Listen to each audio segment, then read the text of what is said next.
Hello મિત્રો, તમારું સ્વાગત છે મારી ચેનલમાં। આજે આપણે ભણીશું ગુજરાતી વ્યાકરણ અલંકાર ભાગ 1।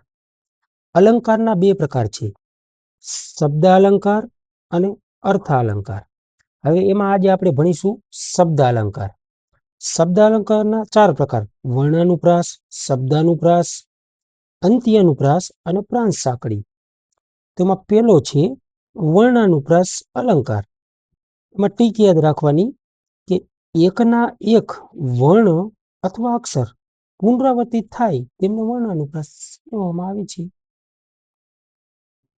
ઉદાહરણ તરીકે મીઠા મધુને મીઠા મેહુલા રે લોલ।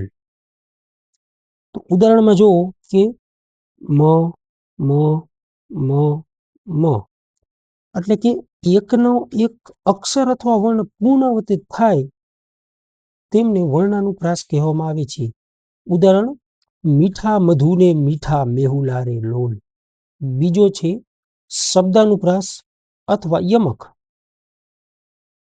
એમાં જોડી હોય એની ટ્રીક આપણે યાદ રાખવાની છે કે પંક્તિમાં કે વાક્યમાં એકના એક શબ્દ પુનરાવર્તન થાય, ઓમાં અક્ષર થતો હતો પણ શબ્દાનુપ્રાસમાં શબ્દ પુનરાવર્તિત થાય।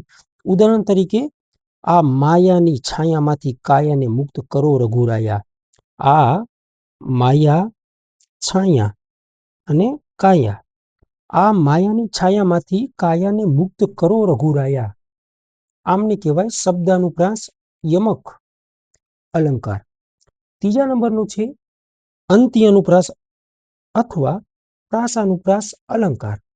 એની ટ્રીક છે પંક્તિની અંતે સમાન ઉચ્ચારવાળા શબ્દો આવે તેમને અંત્યાનુપ્રાસ અથવા પ્રાસાનુપ્રાસ કહેવામાં આવે છે।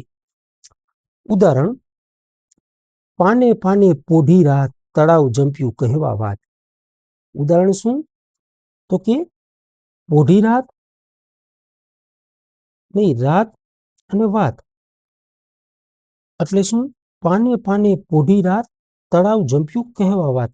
રાત અને વાત સમાન ઉચ્ચારવાળા શબ્દો એટલે અંત્યાનુપ્રાસ અથવા પ્રાસાનુપ્રાસ કહેવામાં આવે છે। ચોથા નંબરનો છે પ્રાંત સાંકળી અથવા આંતરપ્રાસ અલંકાર।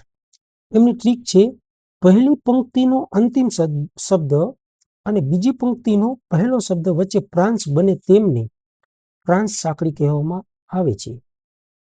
ઉદાહરણ તરીકે મહેતાજી નિશાળે આવ્યા, મહેતાજી નિશાળે આવ્યા, લાવ્યા પ્રસાદને કર્યા ઉત્સવ। ઉદાહરણ આપણે ફરીથી જોઈએ, મહેતાજી નિશાળે આવ્યા, લાવ્યા પ્રસાદ ને કર્યો ઉત્સવ। એટલે કે પહેલી પંક્તિનો અંતિમ શબ્દો નિશાળે આવ્યા, આવ્યા અને બીજી પંક્તિનો પહેલો શબ્દ લાવ્યા, આવ્યા અને લાવ્યા। તો બસ મિત્રો, આજે આપણે આટલું રાખીશું। શબ્દનું અલંકાર અને તેમના પ્રકાર વિશે આપણે જાણ્યું। Thank you.